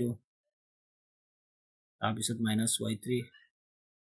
তাৰপিছত আকৌ লাষ্টৰ পৰা y1 একেবাৰে আৰম্ভণিত y2 আৰু মাজত y3 এইটো ফৰ্মুলা আছে তোমালোকক ক্লাস কৰাতে মই এইখিনি বুজাইছিলো ওকে নেক্সট এতিয়া ভ্যালু কেটা পুট আপ কৰি দিয়া 1/2 x1 এর ভ্যালু কি আরম্ভণিটো যদি এটো কনসিডার করো তাহলে এটো হবে x1 x1 এর ভ্যালু আছে -2 x1 all into y2 okay এখানে পিছত বহন x1 হৈ গল প্লাস x2 এর ভ্যালু কিমান 3 फिर প্লাস x2 x3 এর ভ্যালু কিমান 5 দেন আমার কাম কি y1 -y1 তো -y1 এর ভ্যালু কিমান -3 ওকে -3 তো -1 অটোমেটিক কি হৈ গল +3 তাৰপিছত y2 হ'ব কি মাইনাছ y2 ইয়াতে আহিব লাগে মাইনাছ y2 তো মাইনাছ এইটো y2 হয় তো মাইনাছ হৈছে প্লাছ অট'মেটিক কি হৈ গ'ল প্লাছ 3 তাৰপিছত আহিব লাগে ইয়াতে y2 তাৰপিছত আহিব লাগে y3 তো মাইনাছ তো মাইনাছ হৈছে আকৌ প্লাছ কি হ'ব প্লাছ 3 ন এতিয়া আহিব ইয়াৰ পৰা ষ্টাৰ্ট লাষ্টৰ পৰা y1 y2 y3 y1 ৰ ভ্যালু কিমান -3 y2 ৰ ভ্যালু কিমান y2 ৰ ভ্যালু হৈ গ'ল -3 আৰু ইপিনে হৈ গ'ল আমাৰ ওকে ইপিনে y2 আৰু y3 ভ্যালু -3 তো চোৱা কি হ'ব +3 -3 0 তো 0 লগত 5 0 কৰিলে 0 প্লাস -3 + 3 0 0 লগত 3 পূৰণ কৰিলে 0 প্লাস -3 + 3 0 0 লগত 2 পূৰণ কৰিলে 0 আকৌ 0 0 লগত যদি হাফ পূৰণ কৰা তথাপি কি হ'ব আল্টিমেট ভ্যালু 0 অপশন কোনটো 0 স্কয়ার ইউনিট আনসার কিমান হ'ব 0 স্কয়ার ইউনিট ইয়াৰ আনসাৰটো হৈ যাব কাৰণ আমি দেখিলো ইয়াৰ কালিটো কিমান হয় 0 নেক্সট প্ৰশ্ন 29 মূল বিন্দুৰ পৰা -3,4 বিন্দু দূৰত্ব তো মূল বিন্দুৰ পৰা দূৰত্ব তোমালোকে সদায় জানা কি হয় x² + y² x এৰ ভ্যালু কিমান -3 তো -3 স্কয়াৰ কৰিলে কিমান 9 প্লাস 4 স্কয়াৰ কৰিলে কিমান 16 তো 9 আৰ 16 কৰিলে কিমান 25 25 এৰ স্কয়াৰ বৰ্গমূল কিমান 5 অপশন সি ওকে নেক্সট প্ৰশ্ন 30 number 1 + 10 square 1 plus cot square value ওলাব লাগে তোমালোকে জানা 1 + 10 স্কয়ার মানে কি 1 + 10 স্কয়ার মানে হৈছে sec স্কয়ার থিটা আৰু 1 + cot স্কয়াৰ থিটা মানে হৈছে cosec স্কয়াৰ থিটাৰ ফৰ্মুলা আছিলে ফৰ্মুলা পৰা cosec স্কয়াৰ থিটা আমাৰ কি আছিলে cosec স্কয়াৰ থিটা আমাৰ আছিল cosec স্কয়াৰ থিটা 1 + 10 স্কয়াৰ মানে sec স্কয়াৰ আৰু 1 + cot স্কয়াৰ থিটা মানে কি cosec স্কয়াৰ থিটা হৈ গ'ল ইমানলৈকে sec স্কয়াৰ থিটা লিখিব পাৰি আমি 1/cos স্কয়ার থিটা তো 1/cos স্কয়ার তলত আহি যাব 1/cos স্কয়ার থিটা আর তলত cosec স্কয়ার লিখিব পাৰি 1/sin স্কয়াৰ তো sin স্কয়াৰ গুছি যাব ওপৰত তলত থাকিব 1 ওপৰত গুছি যাব কি sin স্কয়ার থিটা আর sin স্কয়ার থিটা বাই cos স্কয়ার থিটা মানে কি tan স্কয়ার থিটা হয় না আমি জানো sin বাই tan মানে sin বাই cos মানে tan তো sin স্কয়ার বাই tan স্কয়ার cos স্কয়ার মানে কি হবে tan স্কয়ার থিটা হবে দ্যাটস ওয়াই অপশন কোনটো হবে আমার অপশন ডি অপশন কোনটো হৈ যাব ডি tan স্কয়ার থিটা আই হোপ তোমালোকে প্ৰশ্নটো বুজি পাইছা নেক্সট প্ৰশ্ন 31 যদি tan a = cot b তেন্তে a + b তো তোমালোকে এটা ফর্মুলা জানা কি হয় tan a আমি কি বলি লিখিব পারি cot 90 - a লিখিব পারি কারণ cot 90 - θ = tan θ এটা ফর্মুলা ইকুয়াল কি cot b এটো যেনেকে আছে তেনেকে রাখি দিও cot b আমি tan a কি বলি লিখিব পারি cot 90 - a লিখিব পারি কারণ cot 90 - a = tan a formula আৰু cot b ৰাখিলো এতিয়া চোৱা দুইটা সাইডৰ পৰা cot কাটি দিলো তো কি থাকিলে আমাৰ 90 - a = কি b তো 90 = কি হ'ব -a হেতু সাইড গুছি গলে +a আৰু আগৰ পৰা তো b আছে তো a + b এর ভ্যালু কিমান পালো আমি 90 + b এর ভ্যালু কিমান 90 তো অপশন বি আই হোপ তোমালোকে প্ৰশ্নটো বুজি পাইছে ইয়াৰ ফৰ্মুলা আছে মানে আমি cot 90 - θ = tan θ তোমালোকে জানা sin 90 - θ = cos θ তো তেনেকুৱা ফৰ্মুলা এটো লগালো আৰু cot 90 - θ = কি হয় cot 90 - θ = cot 90 - θ = কি হয় tan θ হয় দ্যাটস ওয়াই আমি tan θ জায়গাত কি লিখিব পারি cot 90 - θ লিখিব তো ইয়াৰ পৰা কি বলো আমি a + b বলো 90 নেক্সট 32 কোয়েশ্চন চোৱা 6 সেন্টিমিটাৰ ব্যাসাৰ্ধৰ বৃত্ত এটাৰ সমান্তৰাল স্পৰ্শক দুডালৰ মাজৰ দূৰত্ব ওকে এটা 6 সেন্টিমিটাৰ ব্যাসাৰ্ধৰ বৃত্ত এটা ব্যাসাৰ্ধ কিমান 6 সেন্টিমিটাৰ 6 সেন্টিমিটাৰ ব্যাসাৰ্ধৰ বৃত্ত এটাৰ সমান্তৰাল স্পৰ্শক বুলি কওঁতে কি আমি জানো যিকোনো বৃত্তৰ এজোৰেহে সমান্তৰাল স্পৰ্শক থাকিব পাৰে তো এনেকুৱা দুডাল সমান্তৰাল স্পৰ্শক আছে সমান্তৰাল স্পৰ্শক দুডালৰ দূৰত্ব তো চোৱা এইটো চেণ্টাৰৰ পৰা এইটো কি ব্যাসাৰ্ধ 6 এইটো আৰু এটা ব্যাসাৰ্ধ 6 তো 6 + 6 কিমান 12 তো টোটাল কিমান দূৰত্ব হৈ গ'ল দুটাৰ মাজৰ দূৰত্ব 12 সেন্টিমিটাৰ কিমান সেন্টিমিটাৰ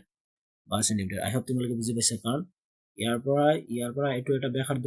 তলতৰ এটা ব্যাসাৰ্ধ টোটাল ব্যাসাৰ্ধ কিমান 6 6 12 ব্যাসৰ মান হৈ গ'ল ঠিক আছে তো অপশন বি নেক্সট প্রশ্ন 33 এটা বৃত্তক দুটা বিন্দুত ছেদ কৰা ৰেখাক কোৱা হয় তো এটা বৃত্ত আছে তাৰ যিকোনো দুটা বিন্দুত ছেদ কৰা রেখাক আমি কি বুলি কওঁ আমি যা বুলি কওঁ হয়নে এটা বৃত্তৰ যিকোনো দুটা বৃত্ত স্পৰ্শ কৰা ৰেখাডালক আমি সদায় কি বুলি কওঁ যা বা কৰ্ড বুলি কওঁ নেক্সট 34 এটা বৃত্তৰ পৰিসীমা আৰু কালি সাংখ্যিকভাৱে সমান হলে বৃত্তটোৰ ব্যাস এটা বৃত্তৰ পৰিসীমা বুলি কওঁতে 2 পাই r আৰু কালিও কৈছে যিমান পৰিসীমা এটা বৃত্তৰ পৰিসীমা আৰু কালি সাংখ্যিকভাৱে সমান হলে তো বৃত্তৰ পৰিসীমাৰ ফৰ্মুলা 2 পাই r কালি হৈছে পাই r স্কয়াৰ যদি দুইটা সমান হৈ যায় কালি হৈছে পাই r স্কয়াৰ আৰু পৰিসীমা হৈছে 2 পাই r তেতিয়াহলে কি হ'ব তো ইয়াক আমি কি বুলি লিখিব পাৰিম পাই ইনটু r লিখিব পাৰিম আৰু এটা হৈ গ'ল 2 পাই r আমি r স্কয়াৰক r দুবাৰ ভাগ কৰি দিলো এটা পাই r কেনসেল হৈ গ'ল পাই কেনসেল হতে তেতিয়াহলে r ইকুয়াল কিমান হ'ল r ইকুয়াল তেতিয়াহলে বৃত্তটোৰ ওকে r ইকুয়াল 2 হল মানে ব্যাসার্ধ হৈ গ'ল 2 কিন্তু আমি জানো ব্যাস লাগে কি লাগে ব্যাস তো ব্যাস ইকুয়াল d ইকুয়াল কি হয় 2r হয় ব্যাস ইকুয়াল কি হয় ব্যাসার্ধর ডাবল 2 ইনটু r এর ভ্যালু কিমান 2 তো 2 হলে কিমান হবে সরি তো ব্যাস কিমান 4 ইউনিট ব্যাস হৈ যাব কিমান 4 ইউনিট কারণ আমার ইয়াত ব্যাসার্ধ খোদা নাই আমার কি লাগিছে then the radius of the circle is okay ইংলিশত কৈছে ইংলিশৰ প্ৰশ্নটোত দিয়া আছে radius of the circle radius লাগে বাট অসমীয়াৰ প্ৰশ্নটোত কি কৈছে ব্যাস এতিয়া এটো confuse if the parameter and the area of the circle are numerically equal then the radius of the circle ইংলিশত radius কৈছে তো radius কলে তো অপশন এ আর অসমীয়াত যদি চোৱা যায় তো অসমীয়াত ভিতৰটো ব্যাস কৈছে তো ব্যাস হলে তো 4 হ'ব এতিয়া অসমীয়াৰ কাৰণে আনসাৰ হৈ গল কোনটো 4 আৰু ইংলিশৰ কাৰণে আনসাৰটো হৈ গল প্ৰশ্নটো অকণ শুদ্ধকৈ ট্ৰান্সলেচন কৰিব লাগিছিল এইটো গড় আছে তোমালোকে আই হোপ তোমালোকে বুজি পাইছা ব্যাসাৰ্ধ কলে কিমান ব্যাসাৰ্ধ আমি আৰ কিমান পাইছো 2 আৰু যদি ব্যাস খুদে যদি ইয়াৰ ডায়ামিটাৰ যদি খুদিলে হয় ব্যাস তেতিয়াহলে কিমান হ'ব 4 তো প্ৰশ্নটো গড় আছে তোমালোকে হেতু মত ৰাখিবা যদি ব্যাসাৰ্ধ খুদে তেতিয়াহলে অপচনটো কি যদি ব্যাসাৰ্ধ ৰেডিয়াস ইয়াতো ব্যাসাৰ্ধ যদি খুদে ব্যাসাৰ্ধ হয় নহয় এই ব্যাসাৰ্ধ খুদে ব্যাস নুখুদি পেলাই ব্যাসাৰ্ধ যদি খুদে তেতিয়াহলে অপচনটো কিমান হ'ব 2 আৰু যদি ব্যাস খুদে তেতিয়াহলে 4 তো ইয়াত আমৰা ডায়ামিটাৰ ক'ব লাগিছে ওকে নেক্সট প্ৰশ্ন আমি আহো the radii of two circles are 8 cm and 6 cm respectively the radius of the circle having area equal to the sum of the area of the two circle okay দুটা বৃত্তৰ ব্যাসাৰ্ধ ক্ৰমে কি আছে 8 cm আৰু 6 cm এই বৃত্ত দুটাৰ কালিৰ যোগফল সমান কালিৰ বৃত্তটোৰ ব্যাসাৰ্ধ হ'ব ওকে দুটা বৃত্তৰ ব্যাসাৰ্ধ এইটো আৰু এইটো এই বৃত্ত দুটাৰ কালিৰ যোগফলৰ সমান তো মানে এইটোৰ কালি কিমান হ'ব পাই ইনটু 8 স্কয়াৰ প্লাস এইটোৰ কালি কিমান পাই ইনটু 6 স্কয়াৰ এই দুইটাৰ কালিৰ যোগফলৰ সমান কৈছে কি দুটাৰ কালিৰ যোগফলৰ সমান কালিৰ বৃত্তটো আৰু এটা বৃত্ত আছে এই দুইটাৰ সমষ্টিৰ সমান তো হেতু এটা আমি দিছো ক্যাপিটাল পি অফ r ইয়াৰ কালি ওলাবলৈ ইয়াৰ কি ওলাবলৈ ব্যাসাৰ্ধ এটো হল 8 cm টকাটোৰ পাই r স্কয়াৰ কালি 6 cm ব্যাসাৰ্ধ টকাটোৰ এইটো আৰু দুইটাৰ কালিৰ সমষ্টি কি হৈছে নতুন এটা ব্যাসাৰ্ধ টকা r তাৰ কালিৰ সমান এইটো আমি পাই r স্কয়াৰ বুলি দিছো পাই কমন যদি লৈ ললে তো আমাৰ কি থাকিব 8 স্কয়াৰ প্লাস 6 স্কয়াৰ ইকুয়াল কিমান ইয়াত কমন থাকিলে আমাৰ পাই কমন লৈ ললো ইয়াত আমাৰ থাকিল পাই r স্কয়াৰ এতিয়া সো r পাই আমি ক্যান্সেল কৰি দিলো তো আমাৰ হাতত কি থাকিলে আমাৰ হাতত থাকিলে 8 স্কয়াৰ মানে কিমান হয় 64 প্লাস 6 স্কয়ার মানে কি 36 ইকুয়াল r স্কয়ার তো কিমান হ'ব যোগ কৰাচোন 6 4 10 হাতে থাকিলে 6 3 9 1 2 100 ইকুয়াল r স্কয়ার তেতিয়াহলে r স্কয়ার ইকুয়াল 100 হলে r ইকুয়াল কিমান হ'ব স্কয়ার রুট অফ 100 আৰু তোমালোকে জানা স্কয়াৰ ৰুট অফ 100 মানে 100 ৰ বৰ্গমূল কিমান 10 বৰ্গমূল 10 therefore r ইকুয়াল 10 ব্যাসাৰ্ধ কিমান হ'ব 10 অপশন কোনটো হ'ব আমাৰ অপশন বি আৰু বলো কিমান বলো আমি আৰু বলো 10 পালো আই হোপ তোমালোকে প্ৰশ্নটো বুজি পাইছা নেক্সট প্ৰশ্ন 36 যদি এটা বৃত্তৰ পৰিধি 22 সেমি হয় তেন্তে বৃত্তটোৰ এটা চুকৰ কালি কিমান হ'ব বৃত্তৰ পৰিধি দি আছে আৰু বৃত্তৰ চুকৰ কালি হ'ব জানিবলৈ হলে আমি r ৰ ভ্যালু জানিব লাগিব তো বৃত্তৰ পৰিধি মানে কি ফৰ্মুলা 2 পাই r ইকুয়াল কিমান 22 2 দি কাটি 2 11 কিমান 22 মানে পাই r ইকুয়াল কিমান হলো 11 r ইকুয়াল কিমান হ'ব 11 বাই পাই আৰু তোমালোকে পাইৰ ভ্যালু কি লিখিব পাৰা 22/7 to 22 তলত 7 কত গুছি যাব ওপৰত 11 দি কাটি দে 11 দি 22 কিমান পাই যাব 2 11 22 তাহলে 7/2 তাহলে আমি ব্যাসাৰ্ধ কিমান পালো ব্যাসাৰ্ধ পালো আমি 7/2 যদি ব্যাসাৰ্ধ 7/2 হয় তাহলে এটা চুকৰ কালি তোমালোকে জানা নৰমালি চুক কেটে থাকে 4টা এটো 1 নম্বৰ চুক 2 3 4 প্ৰতিটি চুকত কিমান ডিগ্ৰী 90 ডিগ্ৰী হয় নহয়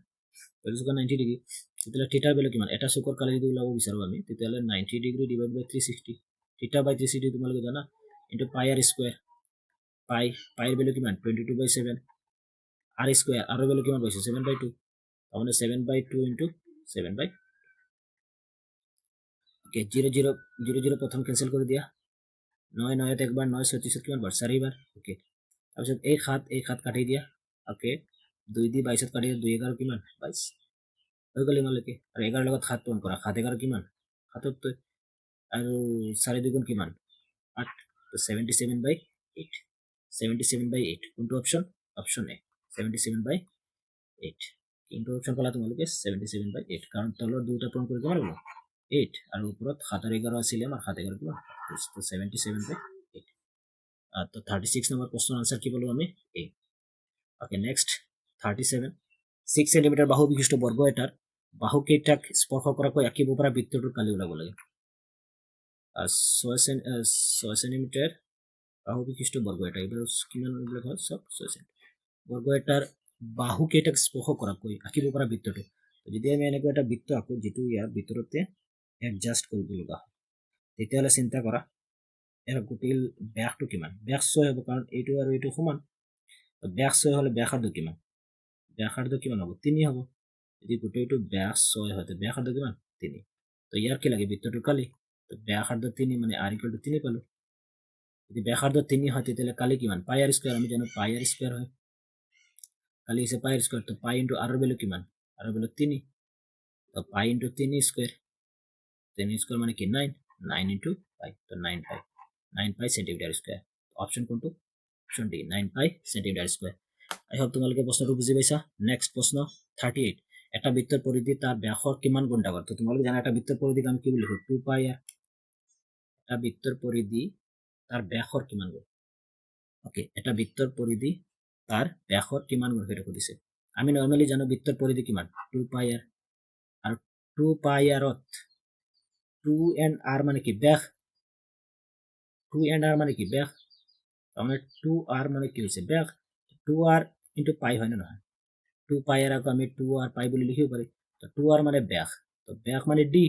d into পাই তো কিমান গুণ ব্যাসৰ কিমান গুণ হয় পৰিধি পাই গুণ হয় কিমান গুণ পাই গুণ অপশন এ আহে তোমালোকে প্ৰশ্নটো বুজি পাইছা এটা বৃত্তৰ পৰিধি তাৰ ব্যাসৰ কিমান কিমান গুণ ডাঙৰ কৰিছে এটা বৃত্তৰ পৰিধি তাৰ ব্যাসৰ কিমান গুণ তো b যিমান আছে তাতকে কিমান গুণ ডাঙৰ ব্যাসটো হৈছে d তাৰ কিমান গুণ ডাঙৰ হয় পৰিধিটো কিমান গুণ ডাঙৰ আমি 2 পাই r কি বুলি লিখিব পাৰি 2 পাই r আমি 2 r লিখিব পাৰি d পাই এটা বৃত্তৰ পৰিধি তাৰ ব্যাসৰ কিমান গুণ ডাঙৰ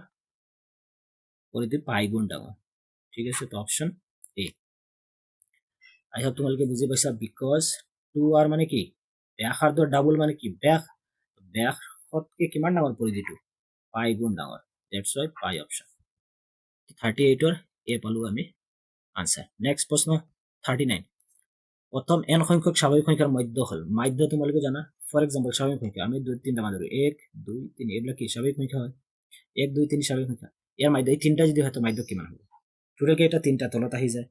আৰু গোটেই কেইটা যোগ কৰি ওপৰত আহে আমি জানো summation of fi xi divide by fi তো fi মানে কিমান টোটাল কিমান আছে তিনটা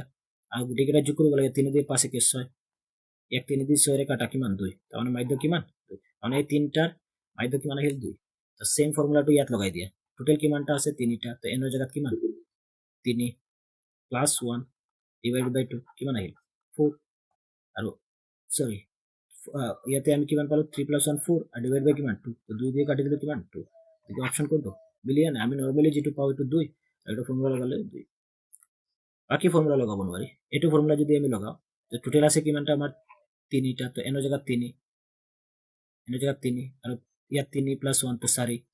তো 3.5 গুণ 12 12 যদি 2 দিয়ে ডিভাইড করা তো 200 গুণ 12 তো 6 হবা লাগে তো 6 তো নহয় एक्चुअली তো কিমান হয় 3 হয় দ্যাটস অপশন কি option B n + 1/2 next 40 number question দাবী এ আৰু যুক্তি আৰু মাজত সম্বন্ধ আমি দেখাব লাগে ইয়াত অপশন এত কি দিয়া আছে 64 সেন্টিমিটার আয়তনৰ দুটা গণক এটাৰ মূৰত আনটো সংযোগ কৰা হৈছে 160 সেন্টিমিটাৰ হয় মানে এটা আয়তনৰ ঘনক এটা ঘনকৰ আয়তন কিমান আমি জানো ঘনকৰ আয়তনৰ ফৰ্মুলা কি a কিউব বলে কিমান 64 এ কিউবৰ ভেলু যদি 64 হয় তেতিয়াহ'লে এৰ ভেলু কিমান হয় কিউব ৰুট অফ 64 আৰু ইয়াৰ ভেলু কিমান ইয়াৰ ভেলু 4 কাৰণ 64ৰ ঘনমূল কিমান 4 আচ্ছা যদি এটা 4 হয় তেতিয়াহ'লে তোমালোকে জানা দুটা গণক যদি আমি একলগ লগাই দিওঁ দুটা গণক যদি কি কৰি দিওঁ আমি এটাৰ মূৰে মূৰে আনটোত লগাই দিওঁ তেতিয়াহ'লে এই বেছ যিটো আছে এইটোতো সেম থাকে হাইটো কিমান এ থাকিব খালি এই বেছটো কি হ'ব এইটো চেঞ্জ হ'ব কাৰণ ইয়াত যদি আমি আৰু এটা কি কৰি দিওঁ আমি আৰু এটা গণক সংযোগ কৰি দিওঁ তেতিয়াহ'লে ইয়াৰ খালি লম্বটো কি হ'ব চেঞ্জ হ'ব ইয়াৰো কি হ'ব এ টু এ হাইটটো কিমান থাকিব এ বাট ইয়াত কি হ'ব এই টুকুৰা এ টুকুৰা এ দুটা সংযোগ কৰি দিলোঁ হয় নে নহয় তো এতিয়া লেন্থ হৈ গ'ল এ প্লাছ এ কিমান হৈ গ'ল 2a এ প্লাছ এ 2 হৈ গ'ল দেয়াৰ ফৰ তোমালোকে কি দেখিলা যে আমি যেতিয়া দুটা গণক এটাৰ মূৰে আনটোত লগাই দিওঁ তেতিয়াহ'লে সিহঁতৰ এল ইকুৱেল কিমান এল ইকুৱেল কি হৈ যায় এল লম্ব এল আহি যায় দিগ আহি যায় তো এ প্লাছ এ হৈ যায় মানে 2a হৈ যায় এ প্লাছ এ আহি যায় না নাই তাৰ মানে কিমান 2a এল হৈ যায় কিন্তু ইয়াৰ ভূমি বিৰ ভেলু কিমান আয়তীয় গণক হৈ গ'ল বিটো কিন্তু এতিয়াও এ হৈ আছে বিটো চেঞ্জ হোৱা নাই প্ৰস্থ চেঞ্জ হোৱা নাই তো বিৰ ভেলু কিমান এতিয়াও এ আৰু হাইটটো এতিয়াও কিন্তু এ হৈ আছে তো এইচ ইকুৱেল কিমান তাৰমানে আমি এলৰ পালো 2a বিৰ পালো এ আৰু এইচৰ পালো এ তেতিয়াহ'লে আয়তীয় গণকটোৰ কি লাগে আয়তীয় গণকটোৰ মুঠ পৃষ্ঠকালি তো আয়তীয় গণকৰ মুঠ পৃষ্ঠকালি 2 পূৰণ দিকযুক্ত প্ৰস্থ হ'ব প্ৰথম কি আছিল প্ৰথম গণক আছিল যেহেতু দুটা মুখ লগাই দিলোঁ তেতিয়া আয়তীয় গণক হ'ল নাই এইটো এ প্লাছ এ কি এলৰ ভেলু আহি গ'ল কিবা এটা বেলেগ ডেটছ এইটো আয়তীয় গণক হৈ গ'ল আয়তীয় গণকৰ কালি ফৰ্মুলা কি 2 পূৰণ দিকযুক্ত 2 into L B plus B H plus H L হয় ফৰ্মুলাটো 2 ইনটু এল বিৰ ভেলু কিমান এলৰ ভেলু হ'ল 2a বিৰ ভেলু কিমান এ তো 2a ইনটু এ কিমান হ'ব 2a square plus B into H বিৰ ভেলু কিমান বিৰ ভেলু এ এইচৰ ভেলু এ তো এ ইনটু এ কিমান হৈ গ'ল A square plus H into L এইচৰ ভেলু কিমান এ এলৰ ভেলু কিমান 2a 2 ইনটু এ মানে 2a স্কোয়াৰ হৈ গ'ল কি হ'ল এতিয়া চোৱা ইয়াত দুটা স্কোয়াৰ ইয়াত দুটা স্কোয়াৰ চাৰিটা ইয়াত এটা স্কোয়াৰ তো পাঁচটা স্কোয়াৰ হৈ গ'ল তো আমাৰ 2 ইনটু 5a স্কোয়াৰ ইয়াত 2 কে 3 চাৰিটা ইয়াত দুটা স্কোয়াৰ আছে ইয়াত এটা স্কোয়াৰ তিনটা স্কোয়াৰ আৰু দুটা স্কোয়াৰ টোটাল কিমান 5a স্কোয়াৰ 5 ইনটু 2 কিমান 10a square 10a square 10 into এৰ ভেলু কিমান জানো এর ভ্যালু তোমালোকে জানা 4 স্কোয়ার তো 10 ইনটু 4 কিমান 16 তো 16 ইনটু 10 কিমান আহিব 160 সেন্টিমিটার স্কোয়ার দ্যাটস ওয়াই 160 তো দিয়াই আছে না নাই ইয়াত কিমান দি আছে 160 সেন্টিমিটার স্কোয়ার দি আছে দ্যাটস ওয়াই আনসার কি উপৰটো তো শুদ্ধ অপশন এ যেটো আছে এটো তো রাইট ওকে দেন আকৌ আর দিছে কি আর এর ফর্মুলা এটো দিছে আৰু এটো ফৰ্মুলা আমি ইউজ কৰিছো না এতেই ফৰ্মুলাটো ইউজ কৰি 2 into LB plus BH plus HL এটো ফৰ্মুলা ইউজ কৰিলো দ্যাটস ওয়াই আয়তীয় গণকৰ মুঠ পৃষ্ঠকালি ফৰ্মুলা এটো ইউজ কৰিলো গতিকে এটো সত্য যুক্তিটো সত্য গতিকে অপশন কি হ'ব এ আৰু আৰ দুইটা সত্য এও সত্য পালো আমি আৰও সত্য পালো আৰু আৰ যেটো এটো এৰ প্ৰকৃত ব্যাখ্যা হয় তো ব্যাখ্যা হয় কাৰণ সেইটো এৰ আৰ ফৰ্মুলাটো লগাই পেলাই তো আমি এৰ ভ্যালু লাইছিলো নাই আমি আৰ ফৰ্মুলাটো লগাই পেলাই কি কৰিলো ফৰ্মুলাটো লগাই পেলাই কৰিলো গতিকে দুইটা মিলিলে গতিকে ইয়াৰ অপশনত 40 ৰ আনসাৰটো তোমালোকে দেখিলা যে এটো কি স্যাটিসফাই কৰিলে আৰটো সেই ফৰ্মুলাটো লগাই পেলাই আনসাৰ ওলাইছো গতিকে যুক্তিটো সত্য হয় এটো আমাৰ যেটো ফৰ্মুলা লগালো গতিকে সেইকাৰণে এ আৰু আৰ দুইটা সত্য আৰু আৰ এৰ প্ৰকৃত ব্যাখ্যা হয় আই হোপ তোমালোকে বুজি পাইছা নেক্সট প্ৰশ্ন 41 দাবী এ আৰু যুক্তিৰ মাজত এইটো আকৌ সম্বন্ধ দিছে চোৱা দাবী বৃত্তৰ কালি ব্যাসাৰ্ধৰ সৈতে বাঢ়ে বৃত্তৰ কালি ব্যাসাৰ্ধৰ সৈতে বাঢ়ি যায় 100% বাঢ়ে এতিয়া কাৰণ আমি ফৰ্মুলা জানো আই ইকুৱেল কি এৰিয়া ইজ ইকুৱেল টু পাই আৰ স্কোয়াৰ যিমান আৰ বাঢ়িব তাৰ গুণ বাঢ়িব যিমান আৰ বাঢ়িব সিমান কি হ'ব এৰিয়া বাঢ়িব যিমান ৰেডিয়াস বাঢ়িব ৰেডিয়াস স্কোয়াৰৰ মান বাঢ়িব স্কোয়াৰৰ মান বাঢ়িলে তাৰ লগত কনস্ট্যান্ট পাইটো পূৰণ কৰিলে তাৰ ভ্যালু বাঢ়িব তো সেইটো কাৰ বাঢ়িব মানে এ ইজ ডাইৰেক্টলি প্ৰপোৰ্শনাল আৰ স্কোয়াৰ যিমান ব্যাসাৰ্ধ বাঢ়িব ইমান কি বাঢ়িব কালি বাঢ়িব সেইকাৰণে কথাটো সত্য বৃত্তৰ কালি ব্যাসাৰ্ধৰ সৈতে বাঢ়ে যিমান ব্যাসাৰ্ধ বাঢ়িব কালি বাঢ়িব এইটো এ অপশন আৰু চোৱা যুক্তিটো কি এ ইকুৱেল পাই আৰ স্কোয়াৰ এইটো ফৰ্মুলা ইউজ কৰিলো নাই এইটো যুক্তি ফৰ্মুলা কৰিলো যে এ ইকুৱেল পাই আৰ স্কোয়াৰ এইটো যুক্তি কৰিলো যে যুক্তিও ঠিকই আছে আৰু আমাৰ অপশন এও ঠিকই আছে গতিকে দুইটা সত্য তো এ আৰু আৰ দুইটা সত্য আৰু আৰটো কি হয় এৰ প্ৰকৃত ব্যাখ্যা হয় গতিকে option A is correct next 44 question চোৱা দাবী এ আৰু যুক্তিৰ সহায়ত আকৌ দিছে প্ৰশ্ন এটা যে 10 এৰ মান সদায় 1তকৈ সৰু 10 এৰ মান সদায় কি কৈছে 1তকৈ সৰু তো কেতিয়াও নহয় 10 এৰ মান সদায় 1তকৈ সৰু কেতিয়াও নহয় কাৰণ 10 40 তোমালোকে জানা 10 45 ডিগ্ৰী ভেলু কিমান 1 সদায় 1তকৈ সৰু কেনেকৈ হ'ব 10 45 ডিগ্ৰী ভেলু 10 থিটা এৰ ভেলু যিকোনো কেতিয়াও নহ'ব 1তকৈ সৰু নহয় কাৰণ 1তকৈ ডাঙৰ সৰু হ'ব পাৰে গতিকে নহয় 10 45 ডিগ্ৰী ভেলু 1 হ'ব পাৰে নে নাই সদায় যে হয় তেনেকুৱা নহয় সৰি তো এইটো কি হ'ব এইটো আমাৰ ৰং নেক্সট sin স্কয়াৰ থিটা minus cos স্কয়াৰ থিটা = 1 কেতিয়াও নহয় বিকজ তোমালোকে জানা sin স্কয়াৰ থিটা প্লাস cos স্কয়াৰ থিটা sin স্কয়াৰ থিটা প্লাস হলেহে sin স্কয়াৰ থিটা প্লাস cos স্কয়াৰ থিটা হলে 1 হয় তো মাইনাস হলে তো কেতিয়াও নহয় এইটো কেনসেল r2 কেনসেল হৈ গ'ল মানে r2 সত্য খালি a2 কি হ'ল সত্য কাৰণ sin square plus cos square হলে 1 হ'ব মাইনাস তো কেতিয়াও নহয় দ্যাটস ওয়াই ইয়াৰ কাৰণে আমি a2 অপচন পালো a2 সত্য সরি a ও সত্য আর ও সত্য দুইটা সত্য হয় ইয়ার দুইটা সত্য এ আর বোথ আর অশুদ্ধ তো এ আর দুইটা অশুদ্ধ এ আর দুইটা কি 45 নম্বৰ কোৱেশ্চন চোৱা তোমালোকে ইয়াতো আকৌ দিছে দাবী কিবা এটা দিছে চোৱা ইয়াত এটা বৃত্তৰ বহি বিন্দুৰ পৰা দুডালকৈ স্পৰ্শক আঁকিব পাৰে 100% এটা বৃত্ত আছে তাৰ বহি বিন্দু কিবা এটা আমি পি ধৰিছো তো তাৰ পৰা আমি ম্যাক্সিমাম কেইডাল আঁকিব পাৰি স্পৰ্শক দুডাল তো এইটোতো সত্য এটা বৃত্তৰ বহি বিন্দুৰ পৰা দুডালহে স্পৰ্শক আঁকিব পাৰি দুটা বৃত্তই সৰ্বোচ্চ দুটা বিন্দুত কাটে এইটোও সঁচা দুটা বৃত্তই সৰ্বোচ্চ কেইটা বিন্দুত দুটা বিন্দুত কাটে তো দুইটা সঁচা বাট এইটো কি হ'ব নোৱাৰে যুক্তি হ'ব নোৱাৰে এইটো বেলেগ যুক্তি হয়নে কাৰণ এইটো বেলেগৰ সম্পৰ্ক ইয়াৰ লগত বেলেগ সম্পৰ্ক ইয়াৰ লগত বেলেগ সম্পৰ্ক গতিকে আমি কি ক'ম এ আৰু আৰ দুইটা সত্য আৰ এৰ প্ৰকৃত ব্যাখ্যা হয় নহয় এইটো নহয় হ'ব আৰ এ আৰু আৰ দুইটাটো সত্য হয় কিন্তু আৰ এৰ কি নহয় প্ৰকৃত ব্যাখ্যা অপশ্যন আই হোপ প্ৰশ্নটো তোমালোকে গোটেইখিনি বুজি পালা আমি 45টা কুৱেশ্যনৰ আনসাৰ কৰিলো গতিকে ইমানখিনি প্ৰশ্ন আছিল আই হোপ তোমালোকে প্ৰশ্নখিনি বুজি পাইছা আমি আকৌ প্ৰশ্ন গোটেইকেইটা মই এবাৰ পেজ কেইটা আকৌ তোমালোকক দেখাই দিম অপশ্যন কেইটা তোমালোকে ভালকে ভিডিঅ'বিলাক পজ কৰি চাই এ টু জেড গোটেইখিনি তোমালোকে এক্সপ্লেইনখিনি ভালকে বুজি ল'বা আৰু আই হোপ তোমালোকৰ পৰীক্ষা ভাল হ'ব আমি নেক্সট অহাকালি আৰু এটা বিজ্ঞানৰ হোক বা অংকৰ হোক কোনোবা এখন কুৱেশ্যন আমি আকৌ আলোচনা কৰিম ঠিক আছে তোমালোকে ভালকে চাবা মই প্ৰশ্নবিলাক আকৌ ৰিপিট কৰি দিছোঁ এইটো 1 নম্বৰ প্ৰশ্ন আছিলে তাৰ প্ৰশ্নৰ আনসাৰটো কি পাইছিলোঁ আমি এ এক্সপ্লেনেশ্যনটো এইখিনি আছে দেন 2 নম্বৰ প্ৰশ্নটো ইয়াৰ আনসাৰ পালোঁ আমি সি 3 নম্বৰ প্ৰশ্নটোৰ আনসাৰটো কি পালোঁ আমি সি 4 নম্বৰ প্ৰশ্নটোৰ আনসাৰ পালোঁ আমি এ 5 নম্বৰ প্ৰশ্নটোৰ আনসাৰ পালোঁ বি 6 নম্বৰ প্ৰশ্নটোৰ কি পাইছিলোঁ আমি বি 7 নম্বৰ প্ৰশ্নটোৰ আনসাৰ পাইছিলোঁ আমি বি 8 নম্বৰ প্ৰশ্নটোৰ আনসাৰ পাইছিলোঁ আমি সি 9 নম্বৰ প্ৰশ্নটোৰ আনসাৰ পাইছিলোঁ বি 10 নম্বৰ প্ৰশ্নটোৰ আনসাৰ পাইছিলোঁ আমি এ 11 নম্বৰ প্ৰশ্নটোৰ আনসাৰ পাইছিলোঁ আমি বি 12 নম্বৰ প্ৰশ্নটোৰ আনসাৰ পাইছিলোঁ আমি এ 13 নম্বৰ প্ৰশ্নটোৰ আনসাৰ পাইছিলোঁ আমি এ 14 নম্বৰ প্ৰশ্নটোৰ আনসাৰ পাইছিলোঁ আমি ডি 15 নম্বৰ প্ৰশ্নৰ আমি আনসাৰ পাইছিলোঁ কোনটো সি 16 নম্বৰ প্ৰশ্নৰ আনসাৰ পাইছিলোঁ আমি এ 17 নম্বৰ প্ৰশ্নৰ আনসাৰ পাইছিলোঁ আমি কোনটো বি 18 নম্বৰ প্ৰশ্নৰ আনসাৰ পাইছিলোঁ আমি এ তাৰপিছত 19 নম্বৰ প্ৰশ্নৰ আনসাৰ আমি কোনটো পালোঁ 19 নম্বৰ প্ৰশ্নৰ আনসাৰ পালোঁ আমি ডি তাৰপিছত 20 নম্বৰ প্ৰশ্নৰ আমি আনসাৰ পালোঁ কোনটো এ সৰি বি 20 নম্বৰ আনসাৰ পালোঁ আমি বি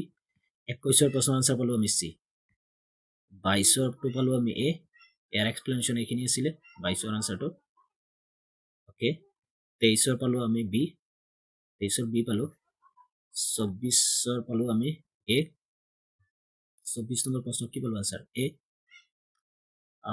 25 নম্বৰ প্ৰশ্নৰ আমি আনসাৰ পালোঁ বি 26 নম্বৰ প্ৰশ্নৰ আনসাৰ কি পালোঁ আমি এ 27 নম্বৰ প্ৰশ্নৰ আনসাৰ পালোঁ এ 28 নম্বৰ প্ৰশ্ন পালোঁ আমি বি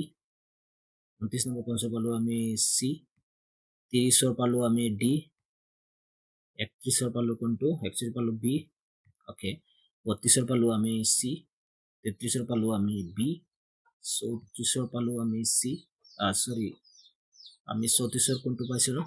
34 দুটা আনসাৰ আছিল কাৰণ ইংলিছত কি আছিলে ইংলিছত আমাৰ আছিল ৰেডিয়াছ